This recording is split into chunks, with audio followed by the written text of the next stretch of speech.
खैर वो समय भी हम लोगों ने देखा है कि मानसरोवर की बात कभी भी बीजेपी करती है।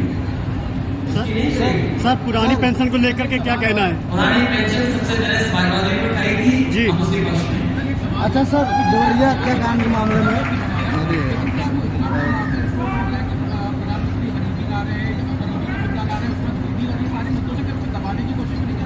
बीजेपी कंफ्यूज हो गई कास्ट सेंसस के बाद।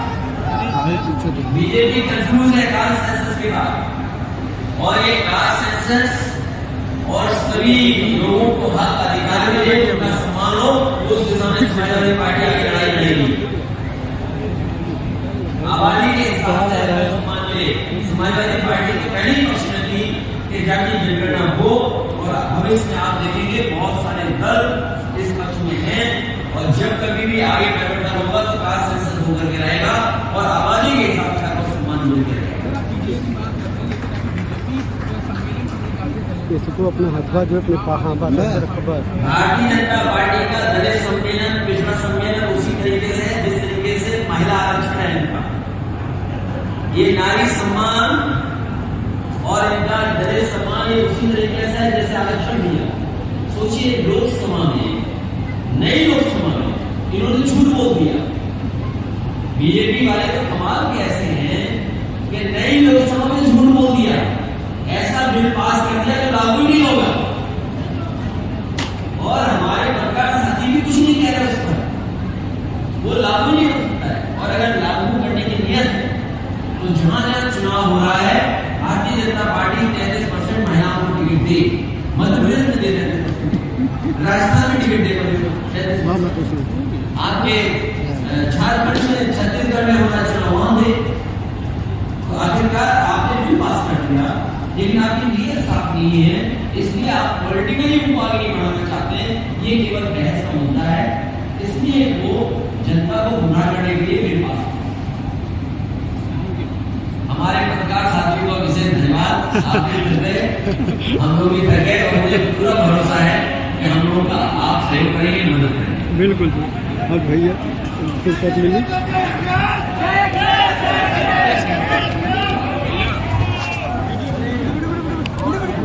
उससे वो बचा नहीं पाए, वो हमारे बीच नहीं रहे। हम समाजवादी लोग दुखी हैं, हम उन्हें श्रद्धांजलि देते हैं, हम अपनी तरफ से और पार्टी की तरफ से और भगवान से यही प्रार्थना करते हैं कि इस दुख की घड़ी में परिवार को शक्ति दें, परिवार को इस दुख सहने के लिए शक्ति मिले। जहां तक यूपी सरकार की बात है और दिल्ली सरकार, यूपी सरकार जहां लगातार जीरो टॉलरेंस की बात कर रही है, जो कानून को लेकर के, कानून व्यवस्था को लेकर के जीरो टॉलरेंस की बात करने वाली सरकार में सबसे ज्यादा अपराध हुए हैं, सबसे ज्यादा घटनाएं हो रही हैं, सबसे ज्यादा जाने जा रही हैं, और इसका कारण यही है कि सरकार जीरो टॉलरेंस को बोलती है, लेकिन किसी को न्याय दिलाने के लिए कोई काम नहीं करती। देवरिया की घटना एक उदाहरण है। देवरिया का जो घटनाक्रम है वो एक उदाहरण है कि किस तरीके से सरकार का कामकाज चल रहा है। मुख्यमंत्री से लेकर के जो बड़े बड़े अधिकारी हैं वो मौके पे गए या अस्पताल में जाकर के हालचाल लिया है, लेकिन सच्चाई तो ये है कि अगर प्रशासन सही तरीके से काम करता होगा, अधिकारियों ने पहले ही न्याय दिया होगा, अधिकारियों ने अन्याय नहीं होने देना था, और सरकार के लोगों ने अगर न्याय दिया होगा तो 6 जाने कभी नहीं जाती। अगर 6 जाने गई है तो भारतीय जनता पार्टी के सरकार के कामकाज की वजह से जान गई है। अगर कोई जिम्मेदार है तो वो सरकार और अधिकारी जिम्मेदार है जिसकी वजह से जान गई है। और मैं तो सरकार से कहूंगा और सरकार के लोगों से कहूंगा कि अगर समाजवादी पार्टी कोई राजनीति नहीं कर रही किसी घटना में, तो सरकार के लोगों को भी मिल करके कोई राजनीति नहीं करनी चाहिए। और जो लोग जीरो टॉलरेंस की बात कर रहे हैं, अगर जीरो टॉलरेंस का जो अधिकारी रहे हैं, जिसने दोनों परिवारों को न्याय नहीं दिया है, चाहे वो डीएम हो, कमिश्नर हो, एसपी हो, डीआईजी हो, आईजी हो, तहसीलदार हो, एसडीएम हो, लेखपाल हो, उनके खिलाफ कार्रवाई भी कर रही है। और अगर सरकार जीरो टॉलरेंस की बात कर रही है, तो जब से शिकायतें की हैं परिवार के लोगों ने, उन सभी अधिकारियों के खिलाफ कार्रवाई हो, उनको सस्पेंड किया जाए। और अगर सरकार जीरो टॉलरेंस की बात कर रही है तो उन्हें टर्मिनेट करे। अच्छा सर, अभी तक आज कानून व्यवस्था में जीरो टॉलरेंस देख लिया, और भ्रष्टाचार का तो पूछो मत। पहले तो अधिकारी 2000 रुपए मांग लेते थे, इस सरकार ने 2000 रुपए बंद कर दिए। अब वो 500 रुपए जाने मांग रहे। कोई ऐसी थाना नहीं बचा है जहां पर भ्रष्टाचार न बढ़ गया। जो सरकार ये कहती हो पहले दिन से कि हम गड्ढा मुक्त करेंगे सड़क, बताओ कौन सी सड़क है जिसमें गड्ढे नहीं है? के बाद जो पहला स्टेटमेंट दिया, उन्होंने कहा कि रिटेलिएट हुआ है कि एक घटना जब हुई और उसको देख करके परिवार के लोग आए और उसके बाद ये दूसरी घटना हुई। अगर इस घटना के लिए कोई जिम्मेदार है, 6 लोगों की जान जाने के लिए कोई जिम्मेदार है, तो वो सरकार है और वहां के अधिकारी है। सरकार अधिकारियों के खिलाफ नहीं कार्रवाई कर रही है। भारतीय जनता पार्टी उस घटना से लाभ उठाना चाहती है। हम तो कहेंगे कि समाजवादी पार्टी का डेलीगेशन जाएगा और दोनों परिवारों से मिलकर के जो सच है वो आपके सामने रखा जाएगा। अगर दोषी एक पक्ष है तो दोषी दूसरा पक्ष भी है। जो घटना हुई है सुनने में आ रहा है, और सच्चाई आप भी जानते होंगे, जो घटना है वो भी जानते हैं कि जब जिला पंचायत सदस्य दूसरे पक्ष के घर पे गया तो पता नहीं किसने धार से उसकी गर्दन पे हमला कर दिया। दराती जो गांव में सामान रहता उससे हमला कर दिया, जिसके कारण वहीं पर बेहोश हो गए। उसके बाद और दराती मारी गई, जिसकी वजह से सुनने में आ रहा है कि इतनी गर्दन में मारी गई कि लोगों ने ये रूमर फैल गया कि उनकी गर्दन काट कर दे, उनकी हत्या कर दी। जब ये जानकारी दूसरे परिवार पक्ष को मिली तब उसने आकर के घटना दूसरी हुई है। अगर कोई दोषी इस घटना के लिए तो सरकार है, बीजेपी है, और बीजेपी अगर चाहती है न्याय दिलाना दोनों परिवारों को, तो ऐसे अधिकारी जो वहां पर थे देववंश और आज तक जिन्होंने इस घटना को बढ़ने दिया, उनके खिलाफ कार्रवाई होनी चाहिए। इस सरकार को पक्षपात नहीं करना चाहिए। अच्छा सर, प्रेमचंद यादव खेमे के लोग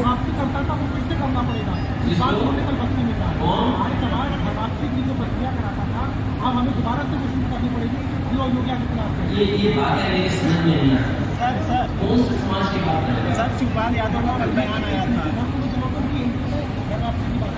देखिए, आप हमारे वही पेट्रोल के दाम वापस कर दो 2014 में थे। क्या पेट्रोल के दाम की वापसी होगी? क्या डीजल के दाम की वापसी होगी? क्या बिजली के बिल की वापसी होगी? और इनकी वापसी न कर पाओ तो कम से कम सांडों की वापसी कर दो। छत्तीसगढ़ में 2000 सांड है शहर में, और जिस रास्ते आप आए होंगे हर 5 किलोमीटर में एक ने किसी ने मुलाकात की होगी आपसे भी। और उत्तर प्रदेश ऐसा प्रदेश बन गया है जिसमें हर दिन किसी न किसी की जान जा रही है, जानवरों के एक्सीडेंट से या सांड केस उठाकर गरीबों के गिरा है। इसलिए अगर वापसी करनी है तो हम तो मुख्यमंत्री से कहेंगे कि ये सांड वापस ले लो।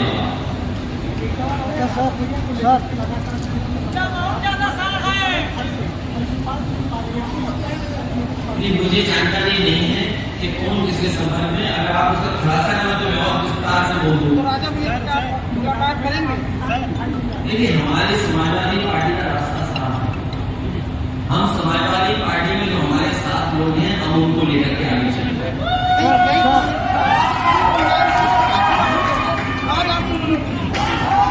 अगर तुम्हें बताओ तो क्यों बताओ? बयान आया था कि अगर कांग्रेस मेरी बात नहीं मानेगी तो नुकसान होगा। इस पे क्या सर? देखिए, कौन किसकी बात मानेगा नहीं मानेगा सवाल वो नहीं है। समाजवादी पार्टी और इंडिया गठबंधन भारतीय जनता पार्टी को हराने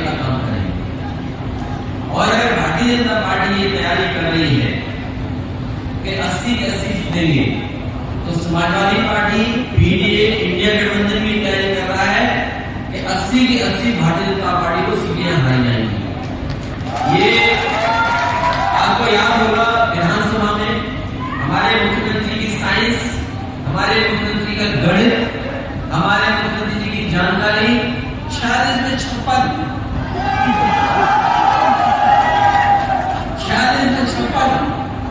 और अब तो जाति जनगणना की बात आ गई है।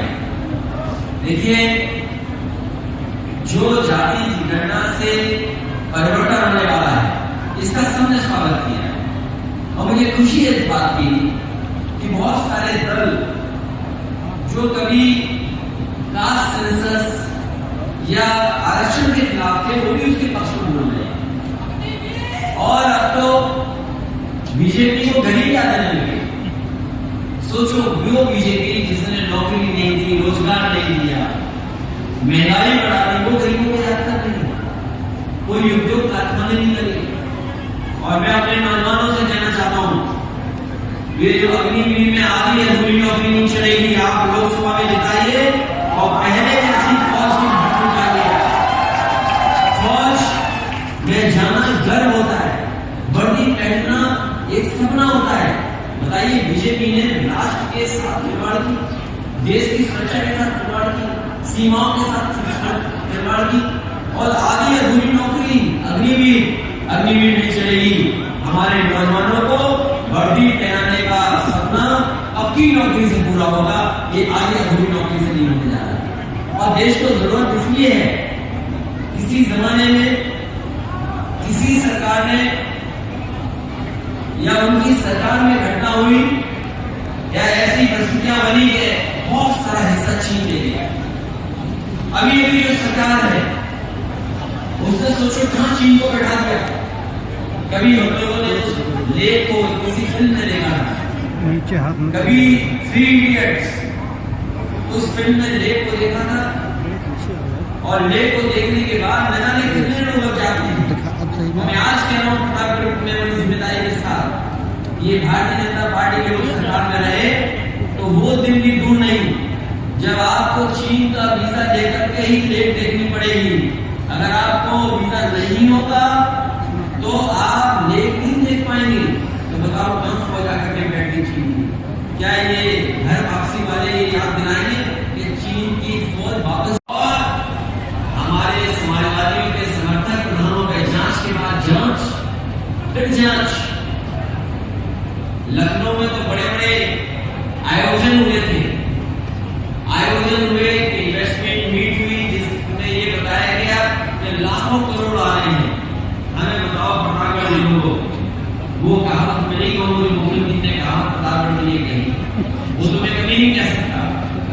लेकिन अगर एक भी कारखाना इंडस्ट्री लगी हो तो बताओ, समाजवादियों के समय पर जो सब स्टेशन बने थे, मुझे याद है यहाँ की राजनीति को मैं समझता हूँ, अगर किसी एक बड़े नेता का फीडर अलग है तो दूसरे नेता ने भी ये दावा किया कि उस नेता का अगर फीडर अलग है तो हमारा भी फीडर अलग होना चाहिए, हमारे भी पुलिस का सर्कल अलग होना चाहिए।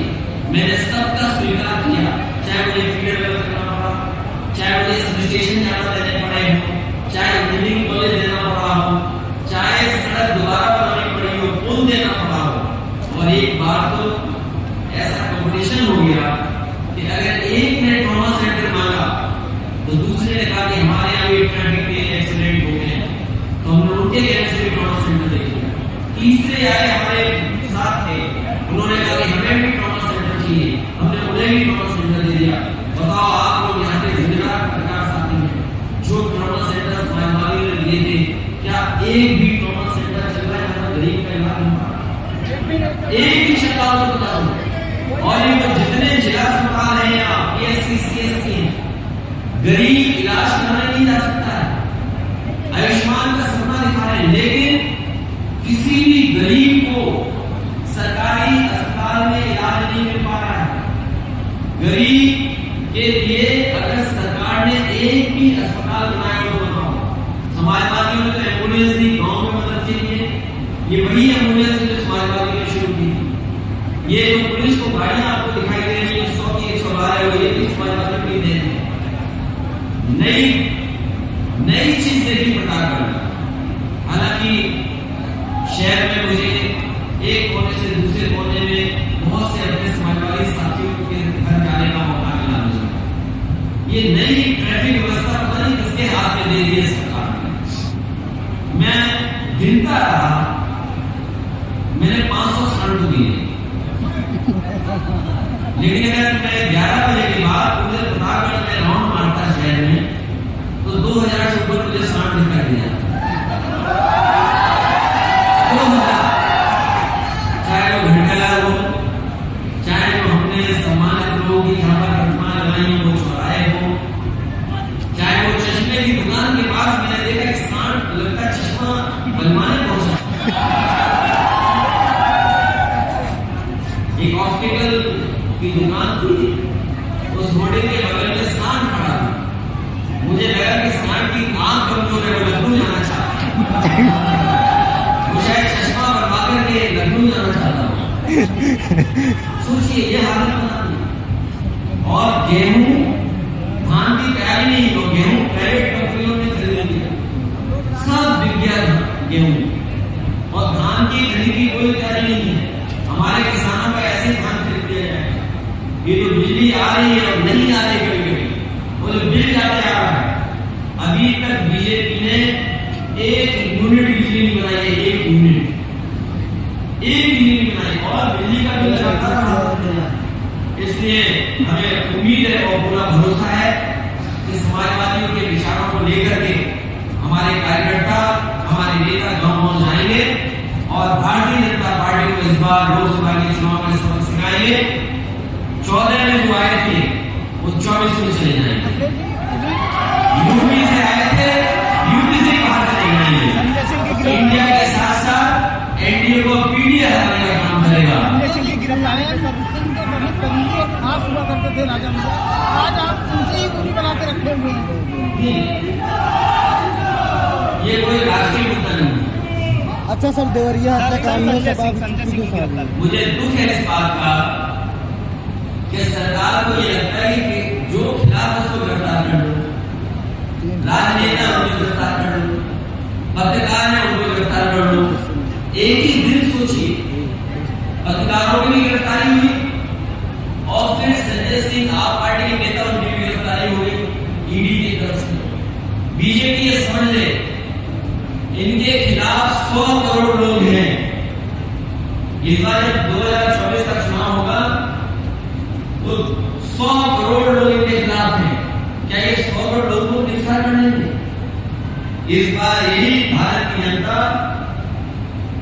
पीडीए मिलकर के इंडिया भारतीय जनता पार्टी का सहायक कर देगी। अच्छा सर, देवरिया और जिन से ये घबराते हैं उन्हीं को गिरफ्तार करने जाते हैं। ये जो ईडी, सीबीआई, इनकम टैक्स, ये भारतीय जनता पार्टी के प्रपोज्ड हैं। सर, एक शिवपाल जी का ये उनके संगठन के प्रपोज्ड हैं, उनके संगठन के हिस्से हैं। इसलिए आपको इसमें ज्यादा बुरा मानने की जरूरत नहीं है। अभी संजय सिंह गिरफ्तार हुए, अभी आप कुछ सच दिखा दो तो आप गिरफ्तार हो जाओगे। अगर गिरफ्तार होने का मन है तो सच दिखा दो। सर, देवरिया में समाजवादी पार्टी और जबकि प्रेम प्रकाश यादव की भी हत्या, अभी उस तरह से कोई गिरफ्तारी नहीं।